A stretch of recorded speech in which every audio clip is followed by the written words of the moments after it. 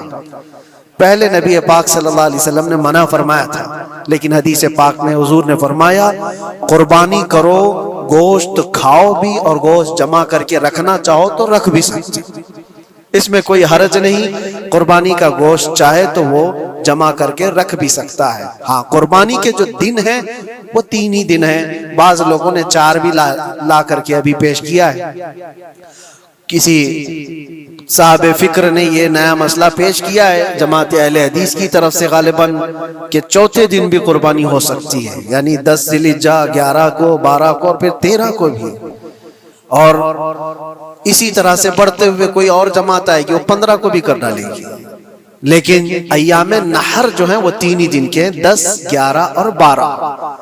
12ویں کا سورج غروب ہونے تک یہ ایام نحر کہلاتے ہیں اور انہی میں قربانی ہے۔ اور قربانی کے لیے جو جانور ہیں وہ سب آپ کے سامنے پھیلے ہوئے ہیں۔ علم حاصل کرنا بھی مسلمان پر فرض ہے، کچھ چیزیں آپ بھی حاصل کریں، کچھ چیزیں آپ بھی پڑھیں اور کسی نہ کسی طرح سے معلومات حاصل کریں، ورنہ تو ایسا ہی ہوگا کہ آپ جاہل رہیں گے اور لوگ آپ سے ساتھ کھیلتے رہیں گے۔ ہاں، ایک بات یہ بھی ہے، علم حاصل کرو لیکن صرف گوگل سے بھی نہیں۔